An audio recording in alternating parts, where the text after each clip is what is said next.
Welcome to episode number 17 of From the Bunker.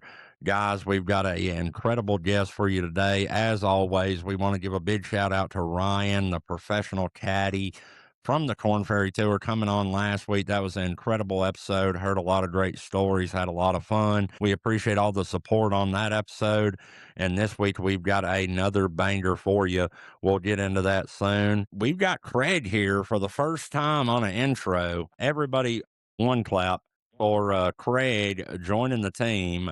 Craig, aka Breaking 80 Golf, is now the official co-host of From the Bunker. Craig, welcome to the show, brother. Thanks for having me, big dog. Yes, sir. And he's going to be on regularly with us now. He is the official co-host. He does have a lot of shit going on, so he might miss something, but don't worry. He's here for the long term. Craig, tell him a little bit about you. I mean, you're a decent golfer.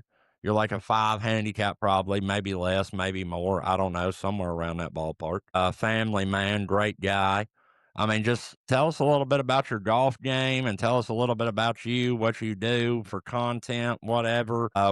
We've been putting all your stuff down in the bio so y'all can go check him out, but give us a little bitty rundown anyways. Little rundown with me is I am married. I have 2 twin girls who are 6. I got a little boy who is almost 2. So saying I'm busy is a understatement. And then on top of that, I coach high school and middle school baseball. So when I'm trying to do my golf game, I do Breaking 80 Golf on all socials. I create little short clips to help people do little tips for the average mid to high handicap guy, just trying to give tips, not from a professional standpoint, but just for the average Joe of, I'm not going to have the perfect swing. So I try to do my swing that works best for me. So I try to do content that way, make it more relatable to the average Joe, the high to mid or mid to high handicap guys. And then my handicap right now is a 4.6, I believe it is. So I'm not bad. I'm always right around 80. That's kind of where I'm always at. But the other day I shot the round of my life. It was early January and I busted out a 70. So I almost got to that 60 range.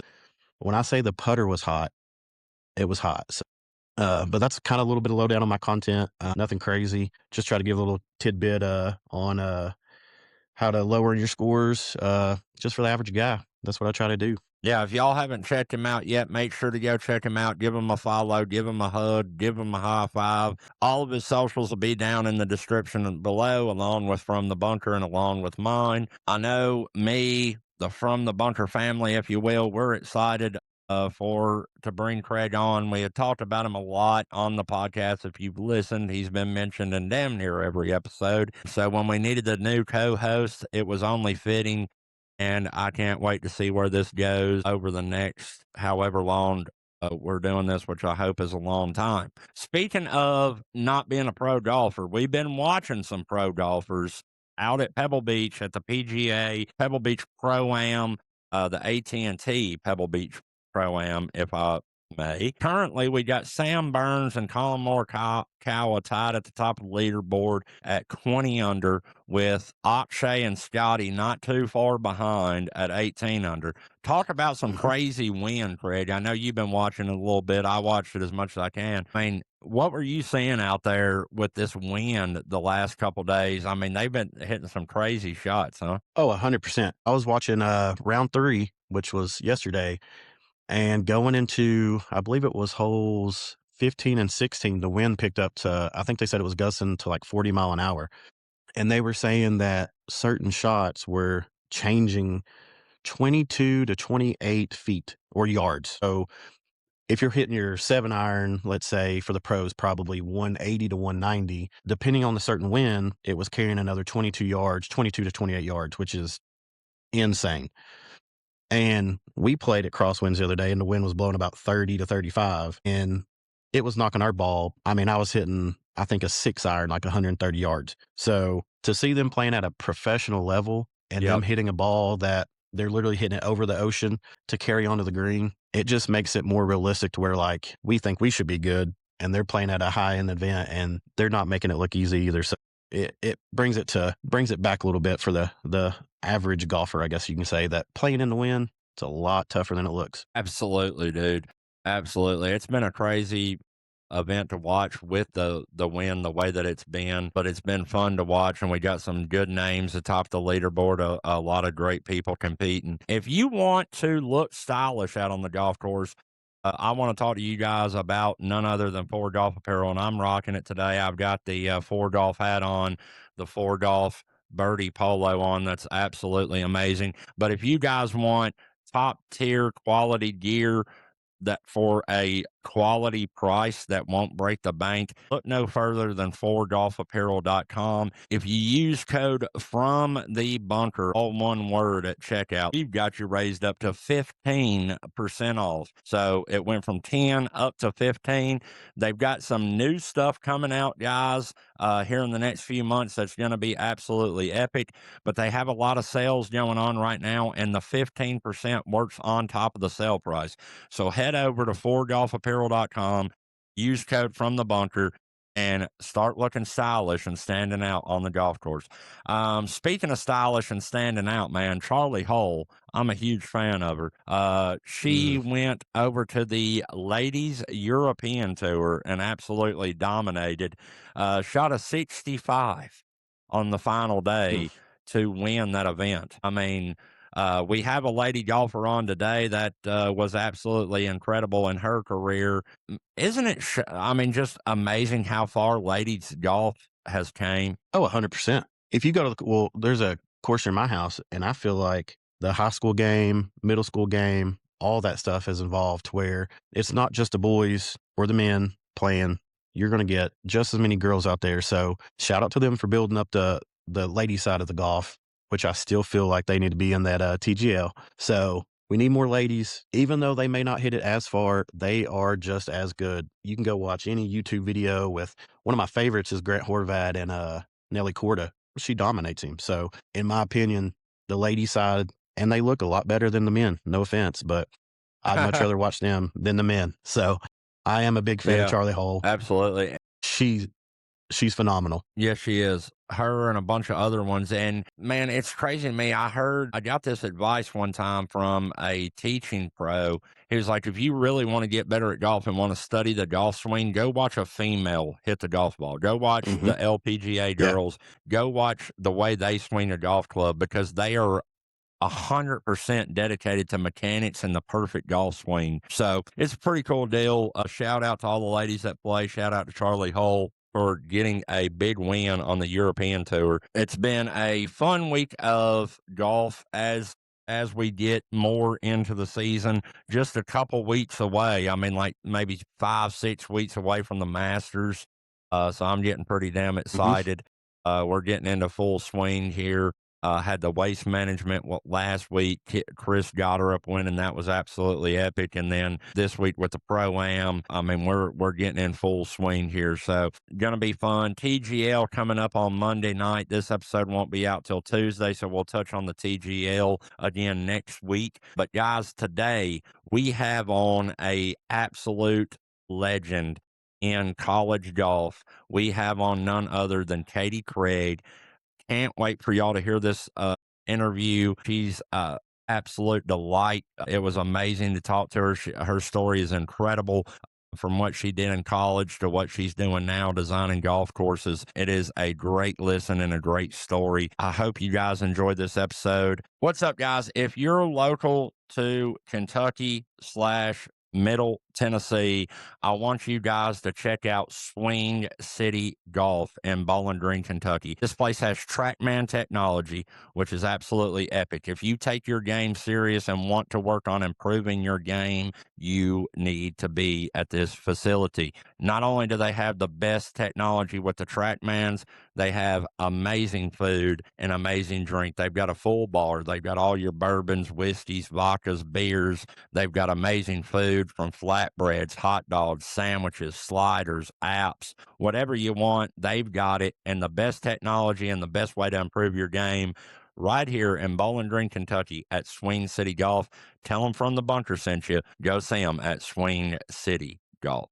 We've got a special guest for you today. Today's guest has one of the most uniquest resumes we've had on the show so far. She didn't just have a good college career, she rewrote the record books at Western Kentucky in Bowling Green with school record scoring averages, multiple wins, conference championship, scholar athlete of the year, and then turned professional and has been or has been competing on tour. We're going to talk about that. But what makes her story really interesting is she didn't stop and playing the golf courses. She now helps design the golf courses. So today we're talking about the journey from junior golf to college dominance to professional golf and now designing the courses that we all struggle on. Catie Craig, welcome to From the Bunker. How you doing? I'm doing great. Thanks for having me. Yes, ma'am. Thanks for coming on. We're going to get right into it, get to know you a little bit. I mean, right now in your life, is golf more of a job, a passion, something you do for fun? Where's your golf journey at right now? It's kind of all three right now. So it is my job now that I design golf courses. It was my job in college. It was my job when I played professionally, and I still will play in professional events, just not as much. And then, of course, it's always for fun. Absolutely. I love that. When you go to the course alone, are you still keeping score? You just hitting shots? You just having fun? What are you doing when you go play around by yourself these days? I mean, I usually have always played alone just because where I live, we don't have a lot of junior golfers or people my age to play with. I actually played yesterday. I walked some 9 holes in the evening after work. I'll play straight up. I had like 3 birdies, but then I'll throw an extra ball here or there if I'm waiting on the group in front of me. So depends on the day. I'll play with my dad. I'll play with my friends. That's awesome. Love that you're still out there getting after it. What kind of golfer were you as a kid? Obsessed, grinder, or just naturally good, or you didn't know yet? I mean, I don't know a life without golf. My parents threw me on the golf course when I was 2. So, like, ever since I could walk, they just stuck a hand in my club in my hand and turned out to be lefty, which I'm the only lefty in my family. I mean, growing up, it was mainly just for fun. They'd let us play until we got tired. I mean, I'd be on the driving range making pictures out of the golf balls instead of hitting them sometimes, and then played in first tee events, those little 6-hole tournaments. It was kind of a mix of obsession and then honestly not knowing what else to do because I lived on a golf course. That's awesome. It's something about y'all lefties. Every lefty I run into Mhm. is just pretty damn good at golf. You know? Swing looks way better as a lefty. It does? Interesting, interesting. I always see when I see lefties play, I'm like, "Gosh, we look weird." How did golf first enter your life? Was it family influence or was it just a random introduction? Like I said, it was family influence, so my mom and dad both played. They actually met on the high school boys team. My mom played on the men's team in high school. They didn't play in college, but it's just been a part of their entire lives. And then I lived in Florida growing up, and we are just on the back of a public golf course, nothing fancy. So, I mean, you just go out your back door and hit golf balls. That's nice. I wish I could do that on mine. I live close enough I could do it, but I got some trees in the backyard to kind of mess that up. But what is the earliest moment you remember realizing that you might be better than other kids your age? Ooh, I mean, the time that always sticks out is in Pensacola during the first tee of Northwest Florida. Bubba Watson actually came out and did a clinic with us because he was from Baghdad, Florida. So I've known him when he was on the web.com, like before he made PGA Tour and all that. And he let me hit a tee shot and I striped it being like one of the only lefties. And he was like, "Can I adopt you?" Probably as a joke, but I was like, "Look at that, I'm pretty good at this." And I remember, like, holing out on some pitch shot for a challenge. I was like, "Okay, maybe I'm pretty good." Yeah, he's always been one of my favorite golfers just because of the memories. He still uses the pink golf ball. He's all about that.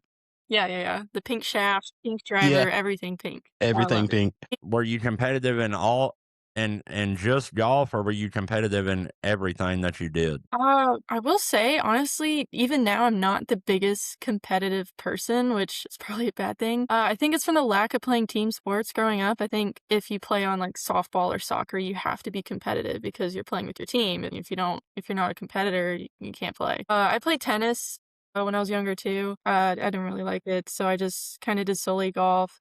I mean, playing with my sister, I'm really competitive, but if she beats me or somebody else beats me, it's never really bothered me or ruined my day. I just go on with my day. Say me and Josh try to tie our shoes and race, and if he beats me, it's the end of the day for me. Yeah. I'm that competitive. Did you ever go through a phase where you just didn't like golf? Plenty of times. Oh my gosh.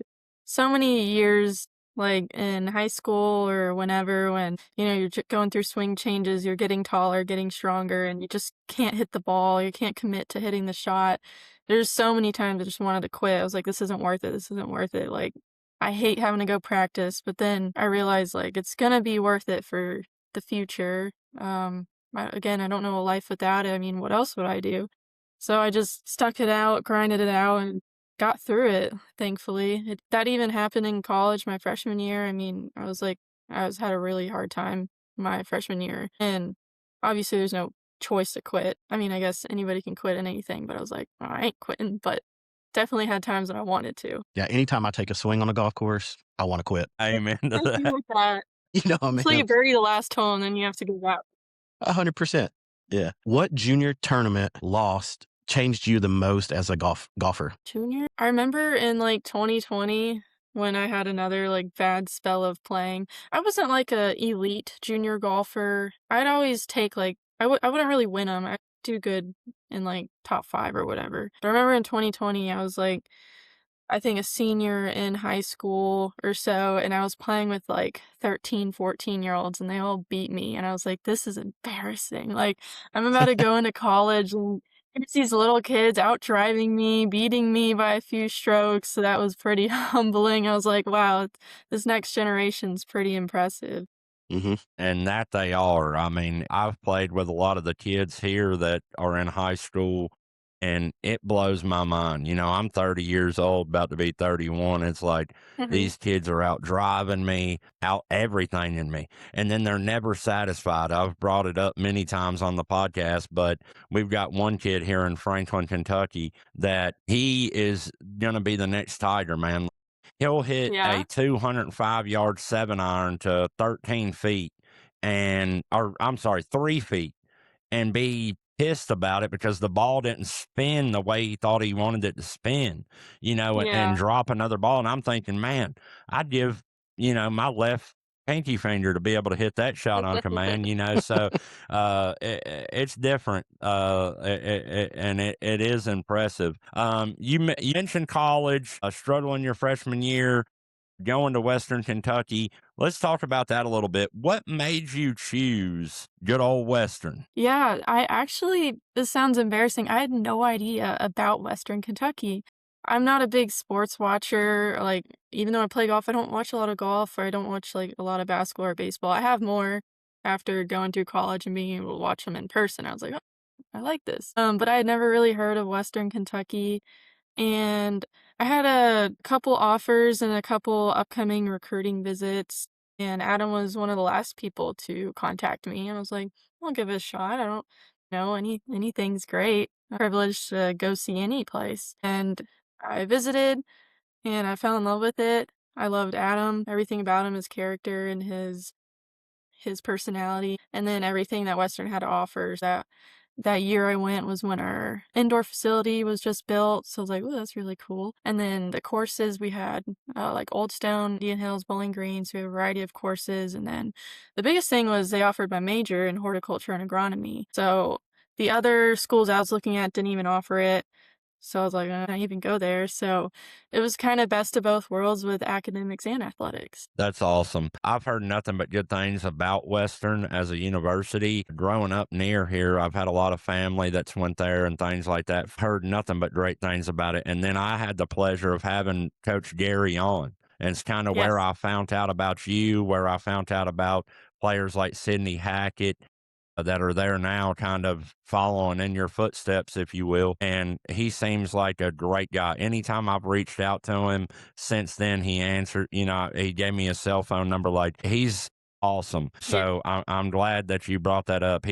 I haven't had the pleasure to meet him yet, but he just seems like a guy of great character and somebody that loves the game and is really, really good at it too. For sure, yes. He was probably one of the best coaches in the industry. Everything about him, very supportive in the tough times and in the high times. That's awesome. When you first stepped onto campus, how different was college golf than you might have imagined? But it's crazy different because it's the first time in my life I ever played team golf.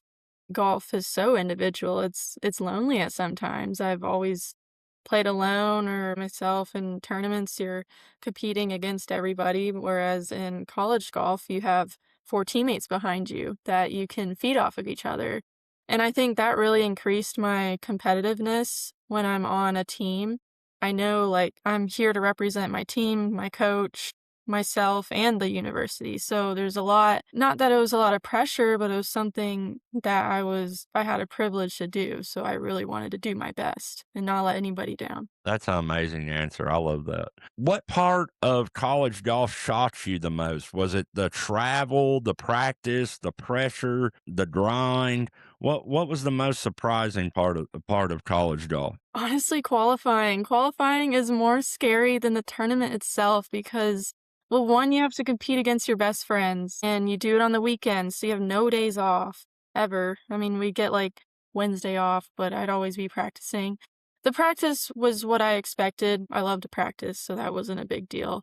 The traveling, I personally love to travel. I mean, my most favorite part was getting on that van, and that's why qualifying was the scariest thing because it's like, "Oh, I just wanna get on that van. I wanna go travel. I wanna go play new courses and compete." So I'd say having to wake up at, like, 6 o'clock in the morning on a Saturday when other athletes or other students are just relaxing and we're out there grinding when it's 35 degrees out just to try and beat your teammate by 1 stroke, and then that round counts for in 2 weeks when you it's just a lot. It's 5 consecutive rounds. Can't mess up. Yeah, that's a grind. And when you talk about qualifying, you're talking about rounds that you play to find out who is selected to represent for the team in the big tournaments, right? Yes, yes, so qualifying is to set the lineup for the upcoming tournament. Yep. So you're competing against your teammates. So that's a whole different aspect of it. I'm sure there's thoughts in your head like, if I beat her, she's going to be upset with me, that sort of thing or whatever. I know that's what I Yeah, would be thinking, especially if I'm close with the person that's right behind me.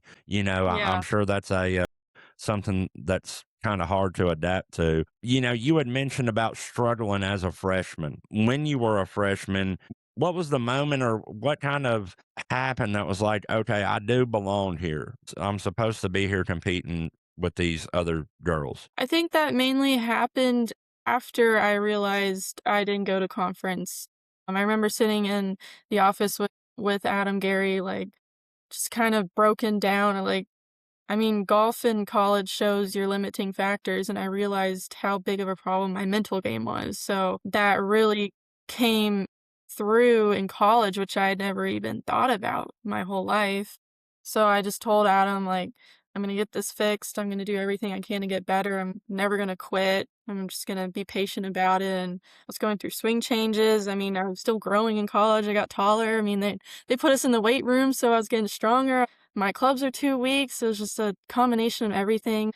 Just kind of I call my freshman year like a trial, so I saw what I needed to work on for sophomore year, and, um, I got it done. Yes, you did. So you went from barely making it into the lineup early on to a conference champion and a record holder.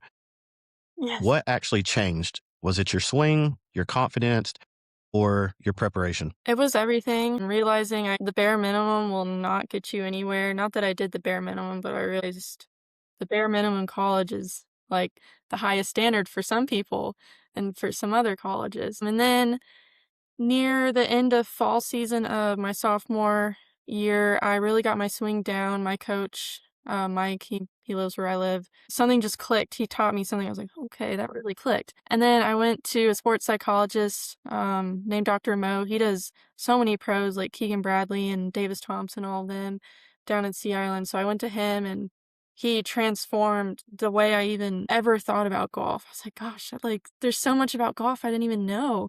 So he taught me like a really rigid routine and a mental routine and how golf is like 80% mental. And if you don't work on it, like you work on your wedges or your tee shots, you're just never going to get better. So that was really what helped me improve tremendously. That's awesome. When did you start expecting to win instead of hoping to play well? Definitely my junior year. Before my junior year, I got 2 titles. So I won 2 events. And then going into my junior year, I was definitely at my peak that I never finished outside the top 10, so I was constantly getting third, second, third, fourth. And I got 2 wins, including I shot my own record 3 days in a row. So that was really when I was on such a hot streak. I was like I'm coming to every tournament planning to win. And if I don't, then I have to worry about my like world ranking. So a lot of that was my driving force to really go out and try and win because the world ranking is what you got into really big amateur events outside of college. So there's like 2 goals going on. Was there a specific round where you realized I'm one of the best players here at WKU? Oh, yes, definitely at our home event my junior year in the spring. It was at Lake Chavita, and it was a 36-hole day, and this was my first round. I had 1 bogey on the 4th hole, and then from there, I hit like a flow state. I don't know what happened to me, but I went on to shoot a 63, and I went like eagle and then birdie, and I was just going from tee to green, like green to tee, green to tee. I wasn't talking to anybody. I didn't want Adam around. I was like, I'm in my own world right now. Like, this is the best I've ever played in my entire life. And then, because it was 36 holes, we would play the same round again, and I shot a 67. So I went 63, 67 in one day. So that was really, really cool to do. I felt this weird, it's like a weird connection with the course. It's like every putt you saw, you just knew the line and knew the speed, and you just walk them all in. It was so weird. I wish I could get that feeling back. All that in the zone is what it is. Oh, yeah. Very in the zone. Yeah, me and Craig just wish we could find that feeling once, you know. But Yeah. that is absolutely awesome. What tee box do y'all play from? We play like the blue tees. Blue So okay. in mid-major college, it ranges from like 61 to I think the longest we ever played was like 66. Okay, So I if got you you. play in like power core tournaments, you're gonna play more like 65, 66. But I'd say average like 63. And if you add those two scores together, that's probably what I shoot on like 9 in one day. Yeah. All right. So once you became the player that everybody was chasing, once you became that really elite player, you would think, most girls are like, Catie Craig's the one to beat. You talked about the mental side of your game. How did you handle that mentally? Like, how much pressure was that put on you, or any at all? Yeah, it didn't really bother me. I've always seen myself as the underdog. Even if I was playing so good, I'd still go into the tournament thinking, like, there's people better than me out here and I need to beat them. I never really saw myself or thought about myself as being, like, one of the best there. And then, of course, I've always had, like, the idea of playing for, like, an audience of one. Like, I'm not playing for anybody else except for, like, God. So just things like that, reminding myself on the course, like, just one shot at a time, like, I could shoot my record and still lose to somebody. It never really bothered me. I do remember a lot of people, like, asking during the rounds, like, "Oh, you're playing so good, like, why are you staying at Western? Like, you should transfer to somewhere better." And I'm like, "What do you mean better? This is the best. Like, I have a great coach, I have a great team, I Mhm. have a great school, like, what more could you ask for?" So I did have to deal with a lot of questions like that. What part of your game carried you in college? Was it ball striking, wedges, putting, mindset? What really carried your game? On top of mindset, I would say course management. My mom taught me that growing up, so going to college is definitely my strength. Because regardless of how you're performing or how you're shooting, as long as you can meander through a course in the least amount of strokes possible and like making sure you don't get a double. Honestly, just keeping out the high scores, doubles or above is how I really persevered in tournaments, especially 36 hole days. I wasn't always the best iron striker, but I would say my short game was also really, really solid. Yeah, that 100 yards in for me is where I've got to work on, and definitely avoiding them doubles. Yes, yes. I love a good double bogey. I get a lot Mhm. of them. 6 is my lucky number on the golf course. Just write me down for a 6. But no, that's awesome. Yeah, short game will carry you. And you mentioned course management, like mindset, course management, and short game can make a crazy good golfer, as you proved. How difficult was it balancing the academics? And clearly, you went to college for something insane, because I couldn't even repeat what you said it was called. But I'm assuming it has to do with designing courses, right? Somewhat. So it's in the agriculture department. So horticulture was honestly a lot of like manual labor. They'd stick us out on the farm and we'd build like high tunnels and we grew all the food for campus. Whereas agronomy was they'd stick us in a 6-foot deep hole and we'd have to like name the horizons of soil. And there's a lot of chemistry, so much to learn in dirt. So I learned dirt and grass essentially for college. I learned how to build a golf course, or I could run a whole farm at this point. But like managing that and golf at the same time was a lot of work, especially in those like classes you have to do like chemistry or economics, those that I didn't really care about, but you had to do. Those teachers weren't too lenient when it came to missing school to go to tournaments. Whereas my other professors, like my turf grass professor, I mean, they would cheer me on as I'm skipping school to go play golf because they all play golf, and I'm one of the few athletes in agriculture, so they're always like my biggest fan, or they'd cut out the little newspaper and hand it to me during class. So I was very lucky to have supportive professors. So in terms of missing school, it wasn't too bad, but having to sit in the van and do a bunch of assignments wasn't the most fun. It's grueling sitting in a van, looking at your computer, studying, and then you get back from like Oklahoma and then you have to take an exam the next day and you've missed 6 days, so you don't know what half the stuff is about. So it's a grind for sure. Yeah, I bet. I couldn't imagine. I didn't go to college, clearly, but I couldn't imagine having to juggle that as an athlete. What was the most pressure that you ever felt in college? Every tournament had so much pressure. It had to be that year I won conference, because this was like my first year, I gotta go show out. And it was at the PGA National course. If you don't know that course, they host a tour event there, and the last, 4 holes is called like the bear trap, and it's like apparently the hardest stretch of holes you could possibly play. And I remember chucking one in the water. I was playing with the current leader, so it was down to us 2 to win conference, and I hit one in the water on par 3, what is it, 15? I'm like, "Oh, no," so I doubled it, and then so I was down, and then on the next hole, I sunk a 40-foot putt for birdie, so then we were back to tied, and then the next hole, it's another par 3 with water, and I actually played it super safe because I was so nervous. I've never felt so much pressure. I was like, "This is it," and I didn't know exactly where I was because 'cause I'm not a big leaderboard watcher. So I played it safe and my opponent hit in the water, so on that hole we swapped, so I was up by 1 and I was like, "Okay, all I have to do is par the last hole. No big deal, right?" And it's a par 5, and Adam taught me this shortcut. You can cut the corner on a par 5 and only have an 8 iron in. So I did that. Of course, I didn't even hit the green with my 8 iron. I, like, pushed in the trap, and I had to make a 5-footer to win. And I've never been so shaky over a putt. I don't even know how it dropped. I don't even know how I made contact with the putter, but it did. So that was definitely the most pressure I've ever felt in my entire life. That's awesome. PGA National, it is a tough course. You had mentioned the bear trap, like that is a difficult little stretch there. It gets a lot of Yeah. really great golfers in a lot of trouble. And the hardest part was we didn't even have a practice round. So I was, I think the only one. No, we had 2 freshmen on that team at the time, but I had never seen the course before from the previous year. So I played that tournament blind. I remember bogeying my first 2 holes in the tournament, and then I went and shot 69 that day. So playing it blind might have been a benefit because I didn't know where the trouble was. Yeah, exactly. If you don't know where it is, it's hard to get in it, right?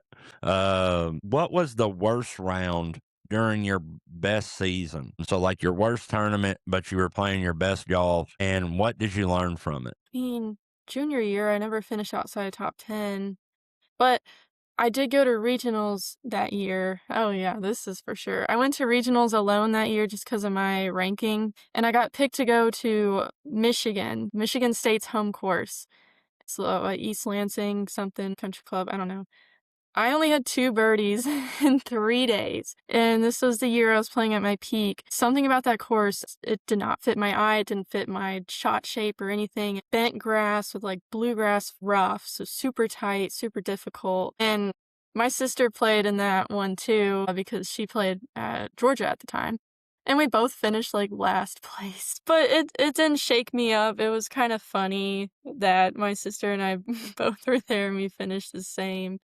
But that was definitely not the best tournament. What I learned from it was, I mean, everybody's gonna have a bad round or a bad tournament. I mean, like Adam said in your podcast, I listened to it. Like every pro's stroke differential is like 16 apart. and that was just one of the tournaments where I wasn't performing at best. So I just made sure I didn't dwell on it, and that's what I learned. That's awesome. And thanks for listening to that, by the way. That means a lot to us. You had mentioned your sister played at the University of Georgia? Yes, and then Indiana for her 5th year. Wow. Oh, that's awesome. So was she better than you? She was for a while, and then we swapped, and I got better than her. But now we're kind of at an even playing field. We played in a match play before she left back to work. She works at James Madison. She's an assistant coach there for the women's team.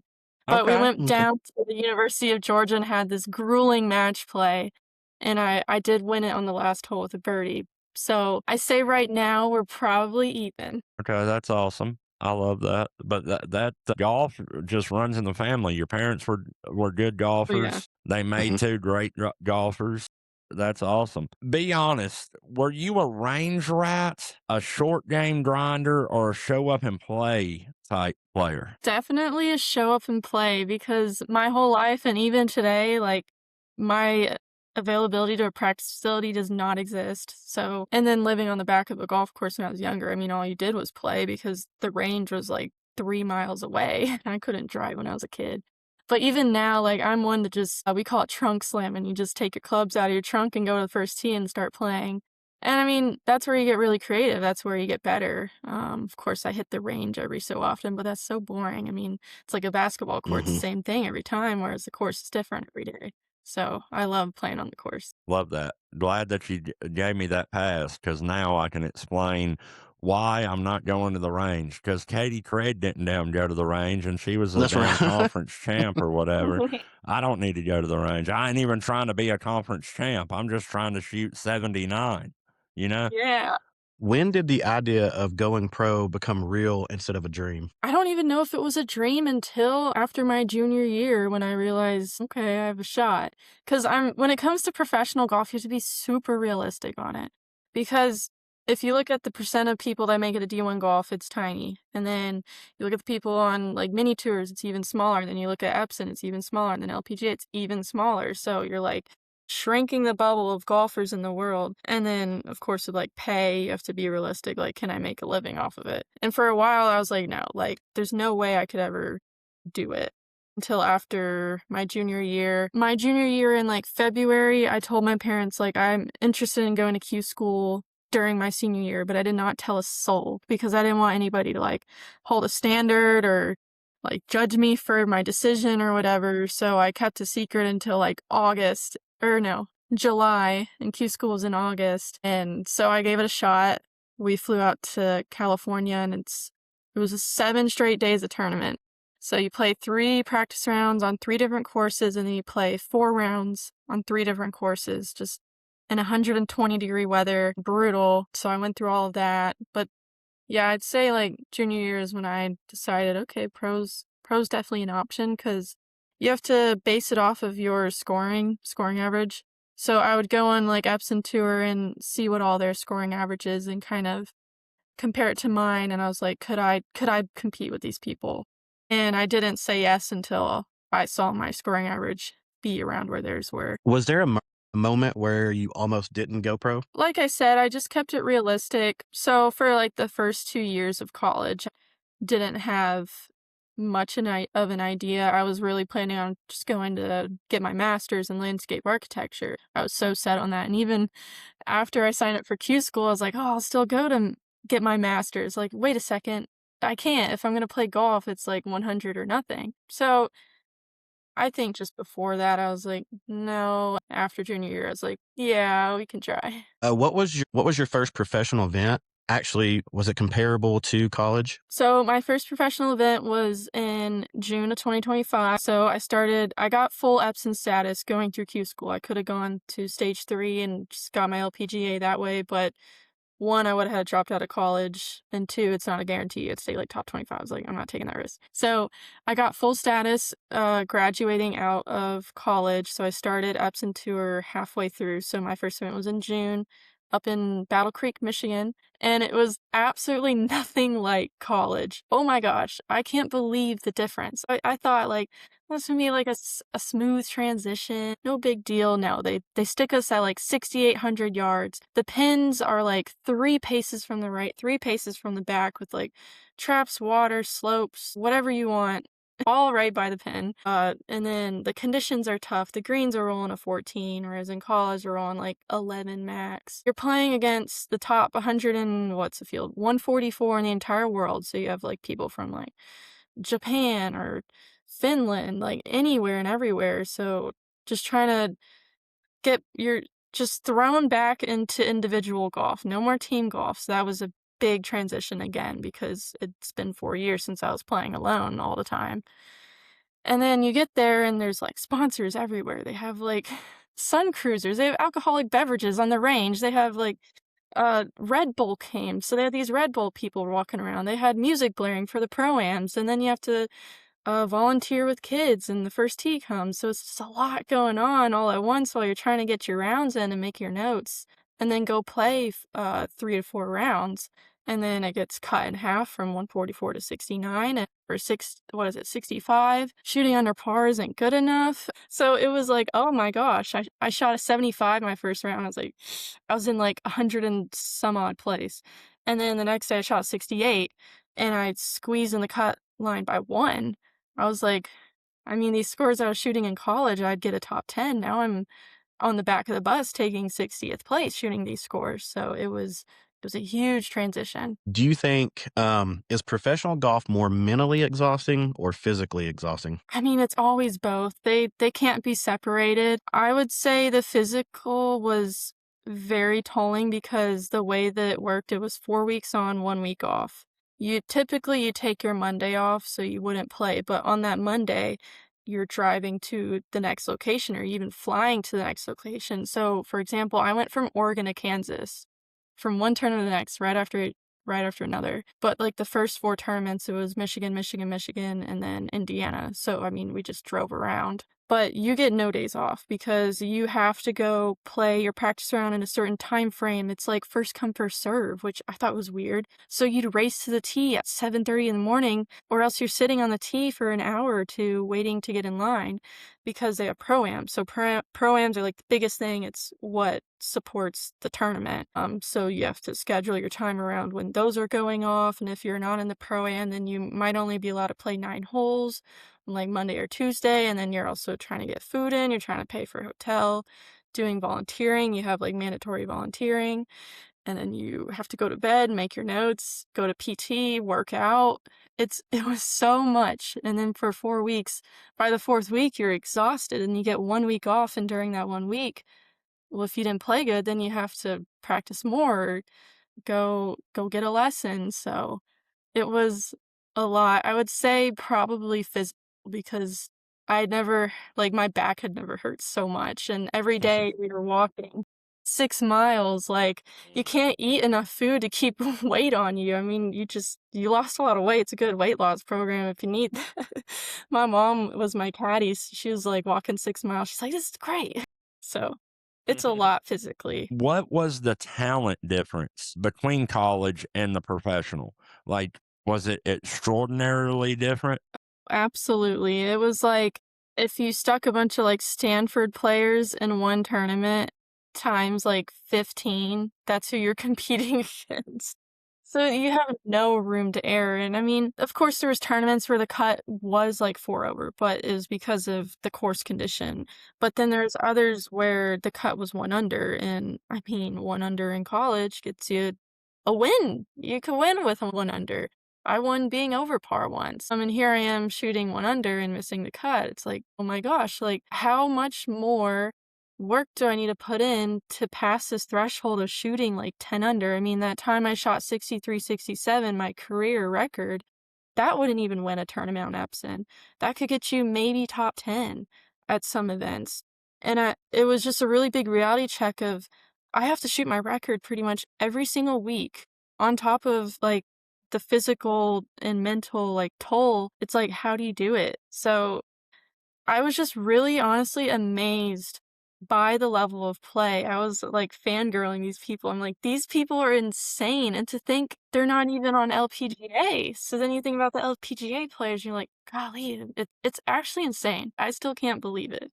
We were talking on our latest episode with a Corn Ferry Tour caddy, and he was talking Mhm. about the amount of talent that's on the Corn Ferry, and I'm Mhm. sure Oh, it's the yeah. same way on the women's side. Like it, it's almost more difficult. He was saying to win on these, semi-pro, if you will, circuits, Mhm. right under the LPGA, right under the PGA. It's almost harder to win there than it is on tour. I know, right? Isn't that crazy how that works?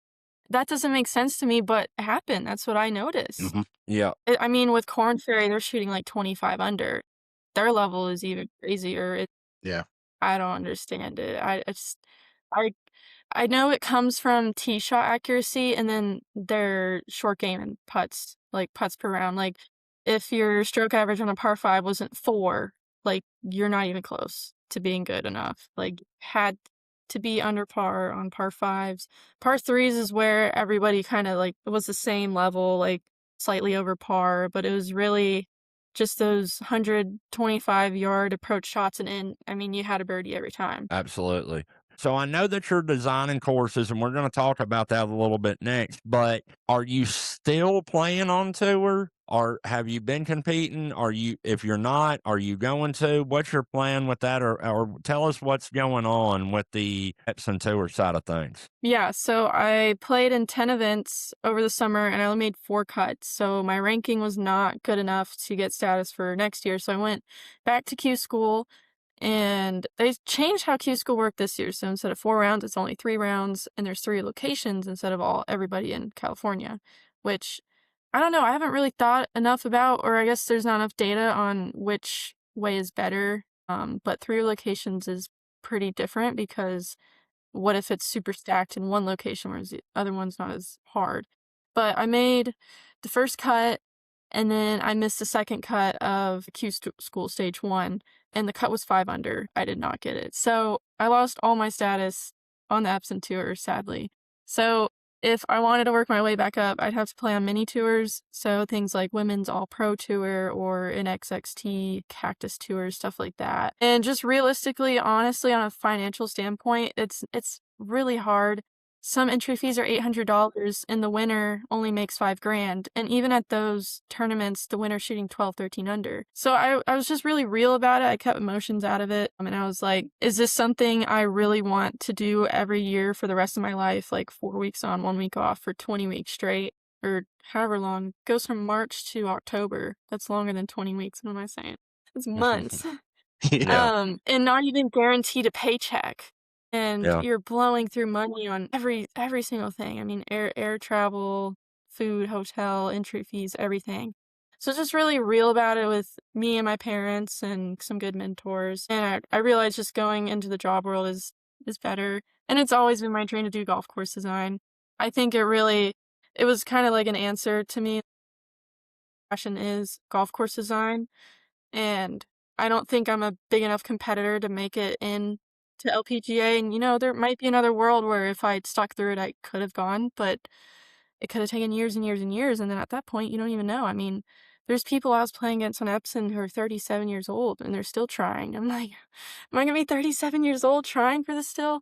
So, my, like, desire is just to play in, like, state opens, or if there's any pro events nearby, I'm definitely gonna play in it, like US Open qualifiers and all that.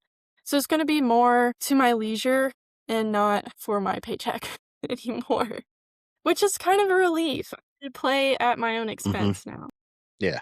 Absolutely. And hats off to you for, well, first of all, sorry that you missed the cut. I would love Hey. to be able to talk to you about, you going out and trying to win this year. But I love the humbleness and I love that you're able to humble yourself enough to understand and make those decisions because I think a lot of people don't. And they're really in a bind because they put themselves in debt and things like that. So very, very smart by you. Hats off to you for that. But at the same time, I'm sure it was a struggle. But it's very cool that you're still in the golf world and doing something in golf, being a great golfer like you are, Absolutely. either way.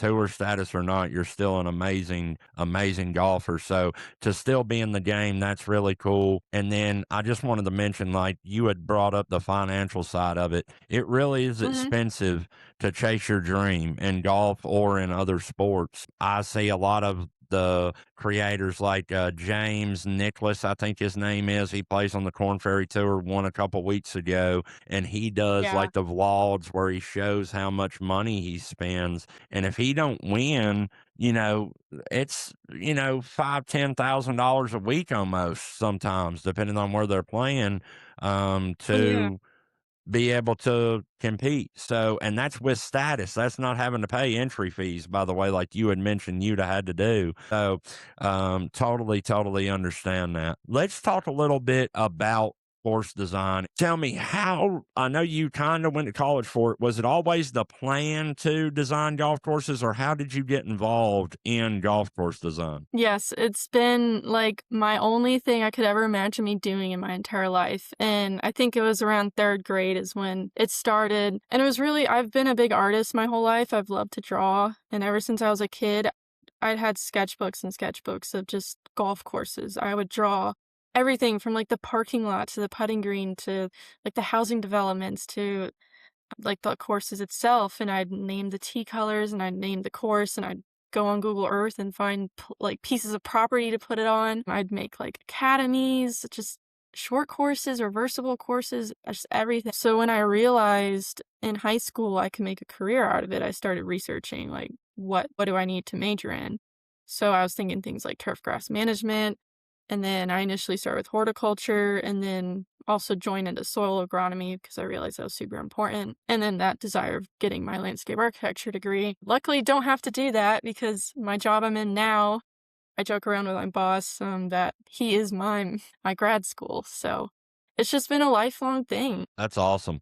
That's really cool. A dream as a kid coming to life. Love to hear that. What's something that an average golfer like myself would completely misunderstand or not know about a golf course design? I think it is course management. I think a lot of amateur golfers just grab driver and blast it on the tee, regardless of how the hole flows or what obstacles are out there.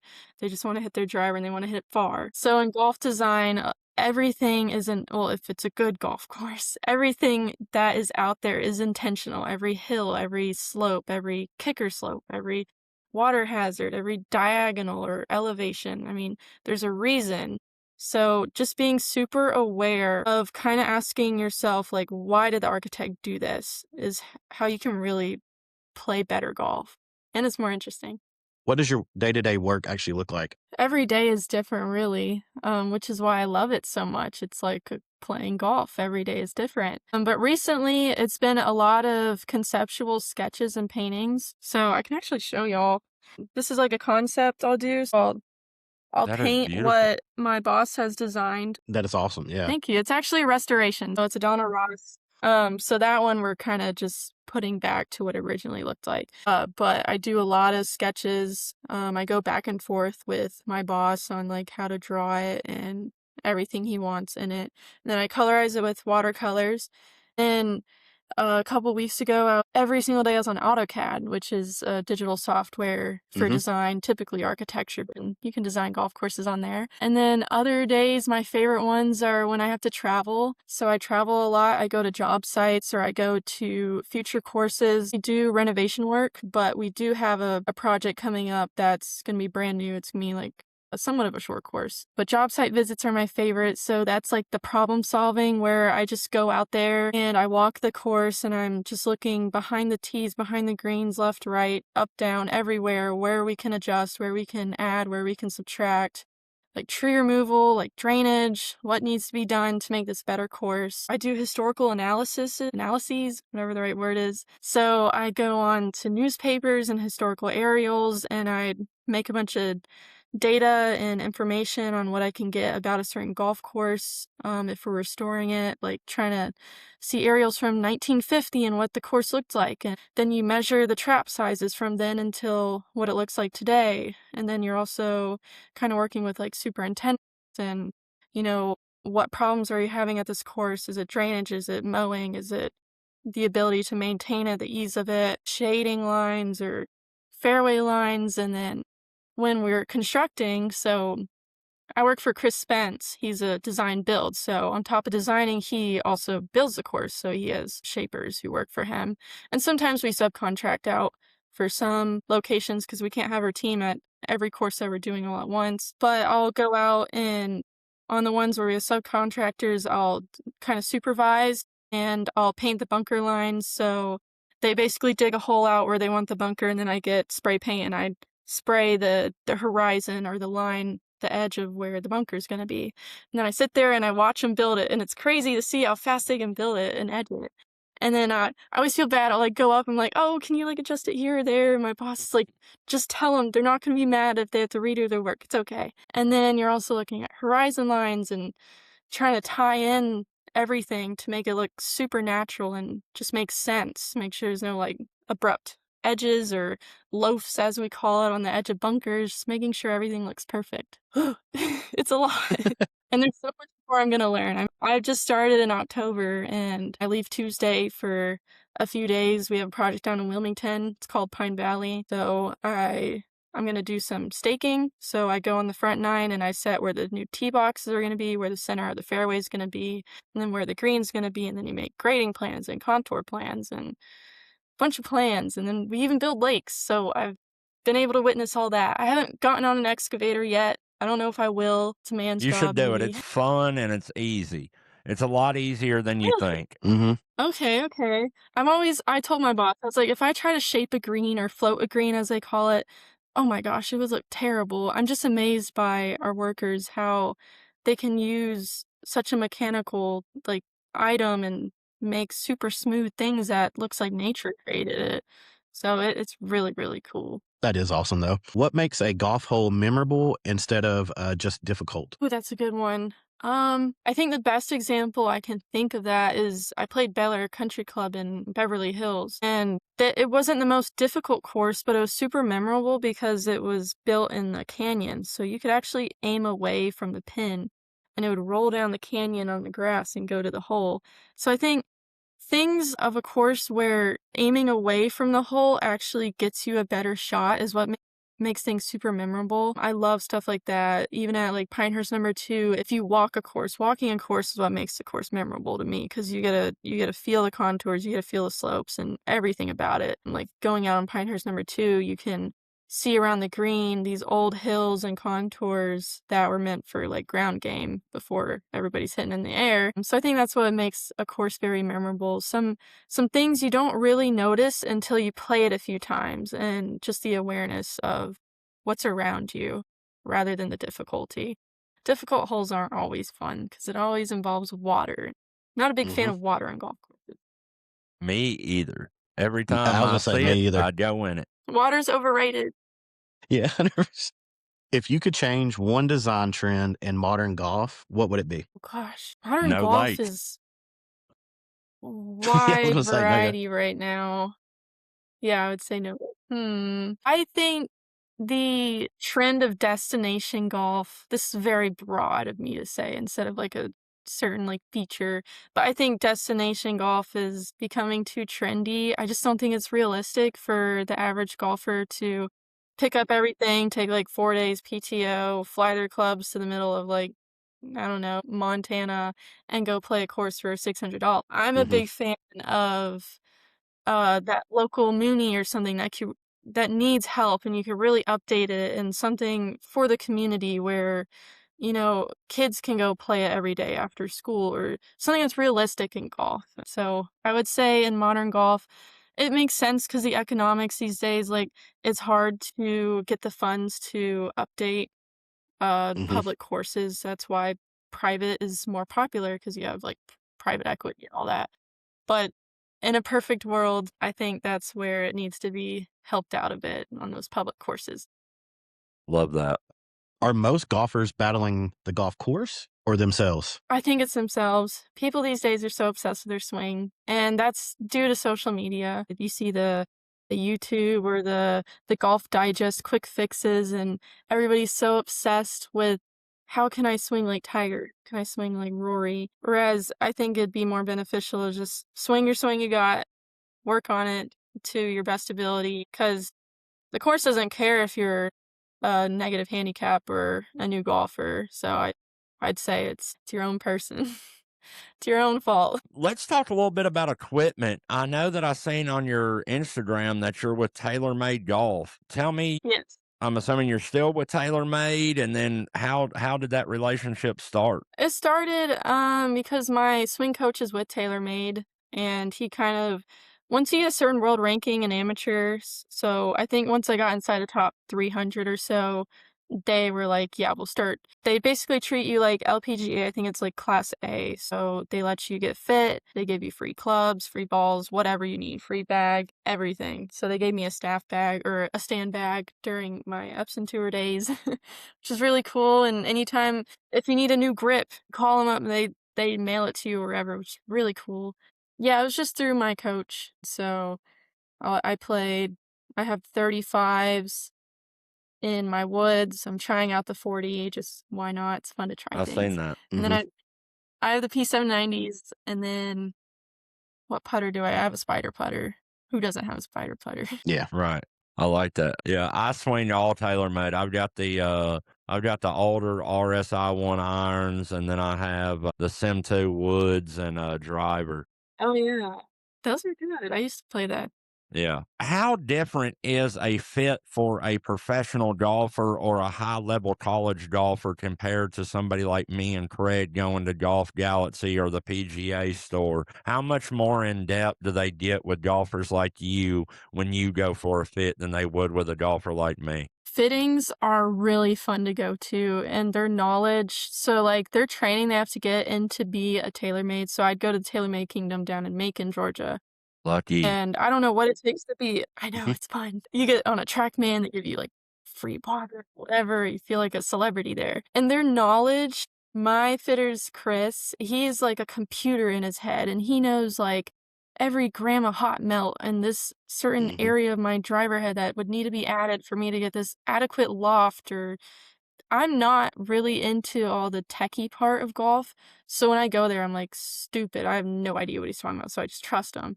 But I have been learning more about it, and I'm just amazed by how much he knows, like your loft and launch and your AOA. And according to your swing, you need this shaft. And I'm like, how do y'all know that?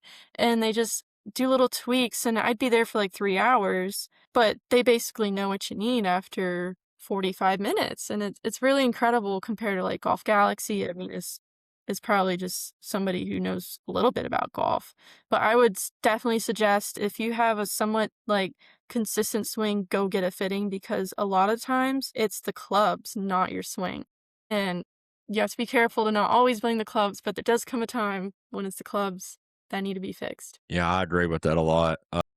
Fittings are very important if you can do them. I've went and got fit into the clubs that I have. I haven't went for like a full fitting and found the clubs for me. I've just went and got like the clubs that I have adjusted for my swing, but it does, it does make a difference. I've seen a lot of people that have done it. If you had to give the average golfer, like if they can only afford to go get one club fitted, like a driver, wedges, irons, or a putter, what would you say would be the most important one to start with? I would have to say irons only because it makes up the most of your bag. I know irons aren't the most important or most hit club in your bag, but when it comes to wedges, every year after year they come out with a new wedge. I mean, the difference from one year to another is not that different. The difference between driver from year to year is not that different. Putters, I mean, come on, you can putt with anything, right? You can putt with a hockey stick. What did Happy Gilmore do? So I would say irons for sure, just because a lot of your confidence comes from your ball striking with it. And then maybe I would say shaft and driver. I think driver head isn't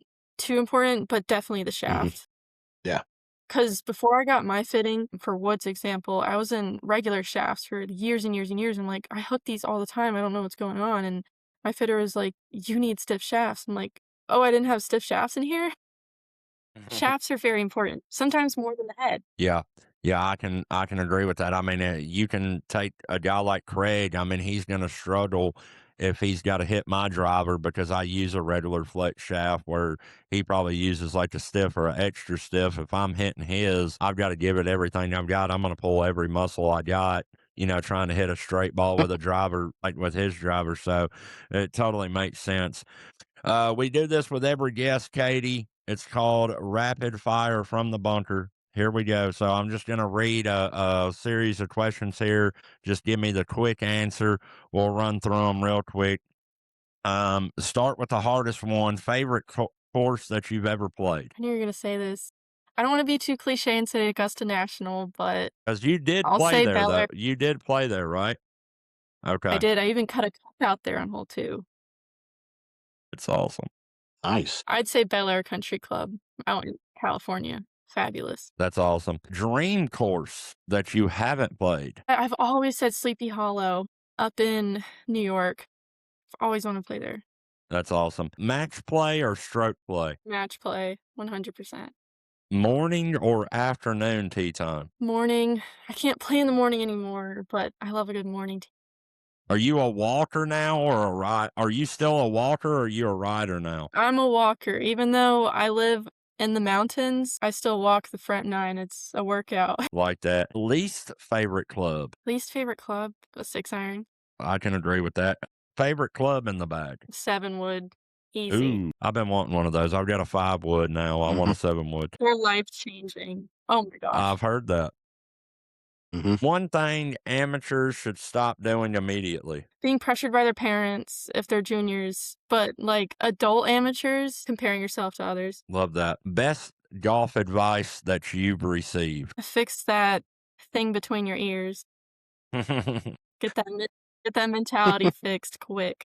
Love that. This'll be the last one to wrap it up, but this is kind of more of a long-winded, I guess. If you had to shoot even par tomorrow using only one strength, that being driver, irons, wedges, putting, which one would you choose? I'm a pretty good fairway finder.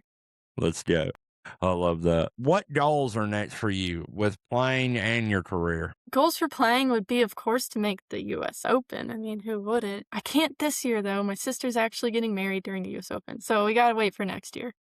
Mm. And then for career, I mean, a long goal, probably when I'm like much, much, much older, would have like build my own golf course. So that's the dream.